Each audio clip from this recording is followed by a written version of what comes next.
For centuries, knowledge has been hidden in plain sight across the sands of time.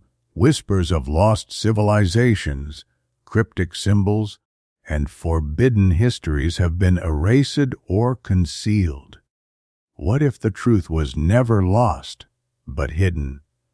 Welcome to Eye of Ancient Mysteries, where the past speaks and the future listens. Sit back, open your mind, and prepare to uncover the untold secrets of our world. Let the journey begin now. Colonel Serafimov had long grown accustomed to the shadows of world politics and the secrets that never reached the people. But when he received an urgent report from the State Agency for National Security, DNS, linked to inexplicable events in the Black Sea, a chill ran down his spine, as if this was the beginning of his most dangerous mission yet. According to intelligence, in the very center of the Black Sea, at a depth of nearly a kilometer, sonars from 3 different countries detected a strange structure, a pyramid of black stone, larger than the Great Pyramid of Giza. The war in Ukraine and the tension between Russia and NATO were already inflaming the region, and this discovery threatened to become the spark of a new crisis. Zelensky had insisted that the pyramid be studied with an international expedition. Putin claimed it belonged to Russia by geopolitical inheritance, while Erdogan declared that whoever controls the Black Sea controls the world. President Radev found himself in an impossible position between the power of his neighbors and the pressure of the American ambassador, who in midnight talks hinted that the pyramid might contain technology of extraterrestrial origin. Serafimov was summoned to a meeting on St. Ivan Island near Sozopol. There, among the ruins of the monastery, representatives of the services gathered in secret.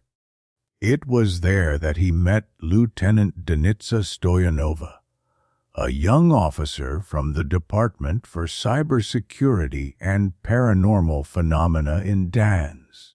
She was different, a brilliant mind, analytical like a computer, but also with that fine sensitivity that reminded him of Anna from Sarachina. Denitsa showed Serafimov data hacked from foreign satellites, images of the pyramid, which emitted an unknown electromagnetic signal. This signal synchronizes with the servers of NATO and Russia simultaneously. She whispered, as if someone inside is watching us through our own technologies. As they spoke, a rumble echoed over the waves. The night sea seemed to breathe. Serafimov felt Denitsa trembling and took her hand, a gesture both military and human. In that instant they understood that they were no longer just colleagues on a mission. Fate was binding them in something deeper. Meanwhile, lights resembling the aurora borealis appeared in the sky over Sozopol. Anna, the old psychic who had remained in the shadows, warned them through an encrypted channel. The pyramid is not a monument. It is a beacon, and now it has been activated.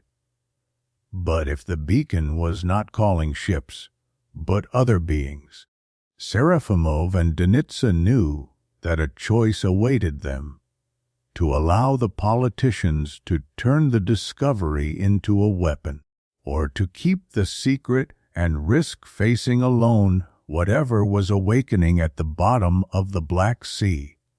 And while on the surface the world leaders argued, on St. Ivan Island, In the silence of the ruins, the colonel and the young lieutenant felt that their destinies were already intertwined, not only in the mystery of the pyramid, but also in an unexpected feeling that was growing between them stronger than fear. A few weeks later, far from the eyes of the media, in a small harbor near Burgas, Colonel Serafimov and Lieutenant Denitsa Stoyanova boarded an abandoned research vessel refitted by Dan's and the Bulgarian Navy. The ship was captained by an old sea wolf named Doncho, who spoke less than he kept silent. The mission was classified. Neither NATO, nor Russia, nor Turkey was supposed to know. But Serafimov knew that all were already on their trail. On board was a new generation deep-sea capsule programmed by Denitsa herself. She had used her cybersecurity skills to bypass American and Russian software. Only the Bulgarian team could control the machine. The descent toward the pyramid began at 3 in the morning. The sea was calm, but beneath the surface the sensors picked up something like vibrations. When the capsule reached 900 meters, Denitsa gripped Serafimov's shoulder. "Do you see that?" On the screen before them the pyramid rose, grim and majestic. Its black stone had not eroded, as if it had been placed there yesterday. Along its surface ran lines of light, green and blue, like the heartbeat of a colossal being. As they drew closer, the signals in the systems went haywire. The radio died, navigation disappeared, but at the same time a strange, unearthly voice sounded in their headphones, neither male nor female. "You are the key. Bulgaria is chosen. Open, and you will see the truth." Denitsa froze, but Serafimov, instead of pulling back, reached out and touched the control panel. At that moment the pyramid opened a fissure at its base. From it burst forth a light that engulfed the capsule and sucked them inside. On the surface, meanwhile, a storm was rising. Russian submarines were entering the Black Sea. Turkish drones circled the sky, and an American ship was already approaching the coordinates. President Radev was summoned to an emergency call from Washington, while Zelensky and Erdogan argued in Ankara. But no one knew that two people, an old colonel and a young lieutenant, were already inside the mysterious pyramid, where time did not flow normally. Denitsa clasped Serafimov's hand and whispered, "Whatever this is, there's no turning back now." Before them opened an immense hall, where light arranged itself into symbols and stars, and at the center stood something that resembled a throne, awaiting its chosen one. The interior of the pyramid was unlike anything earthly. The walls were made of crystalline material that changed according to their thoughts. When Denitsa thought of codes and algorithms, lines like computer circuits flashed upon them. When Serafimov recalled the battlefield, images of armies and banners appeared. In the center of the hall stood a throne of radiant metal, above which hovered a sphere of pure light. It pulsed with a rhythm, as though it were a living being. And then the voice spoke again, this time clearer. "Bulgaria is the gateway. Here, in the Black Sea, our people left a beacon millennia ago, not to rule, but to guard. The time has come." The sphere emitted projections, Star maps showing not just the galaxy, but a network of portals interconnected. One of them glowed brightly, precisely over Bulgaria. Denitsa approached, her eyes shining from the reflections. This is a quantum gate, but not for machines, for consciousness.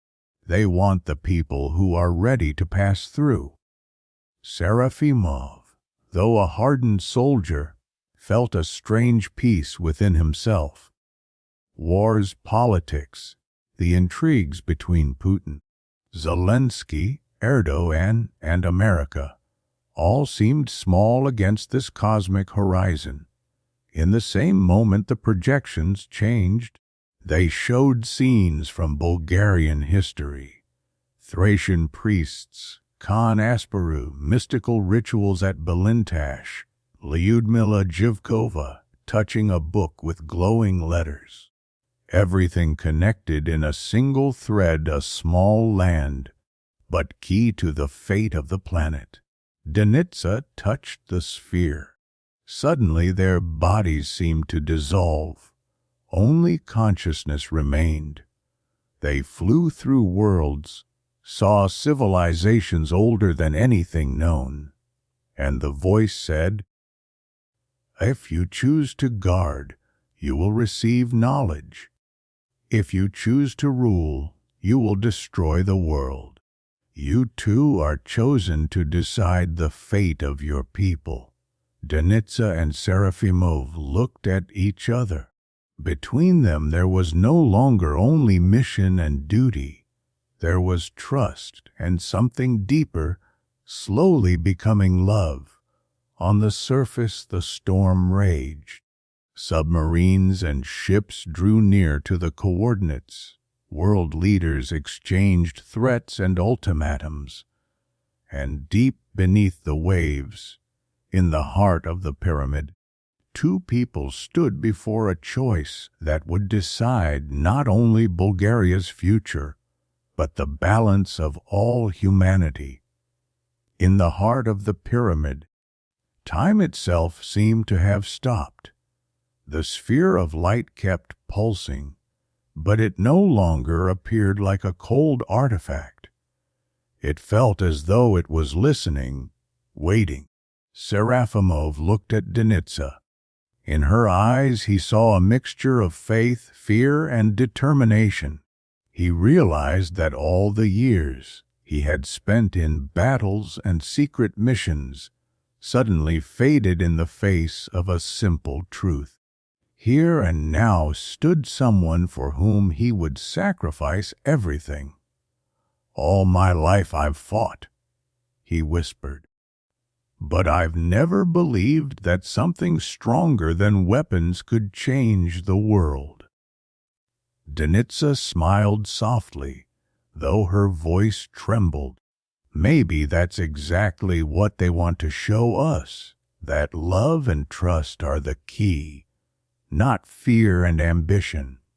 He took her hand, and together they stood before the radiant sphere. At that moment, the pyramid responded. Its walls shimmered with golden light, and a dome of brilliance enveloped them. The voice, which until now had sounded alien and distant, spoke gently, almost human. "You chose with your hearts. The path will open for you." Outside, in the Black Sea, the armies continued their maneuvers. But when the pyramid released a golden wave, all weapons fell silent. Submarines lost their power, drones dropped quietly into the water, ship systems failed. Yet not a single explosion followed. It was as though the sea itself had decided to refuse war. Inside, Serafimov and Denitsa saw a portal open before them, not into space, but into consciousness. They felt their memories, their fears, their hopes, and the love that was being born between them, woven into the light. Serafimov whispered, "If this is the future, I want to walk it with you." Denitsa answered only with a look, but it was stronger than any oath. And so, while the world outside fought for control over the pyramid, the true key had already been turned, not by politicians or generals, but by the love between a seasoned colonel and a young lieutenant who dared to believe in one another.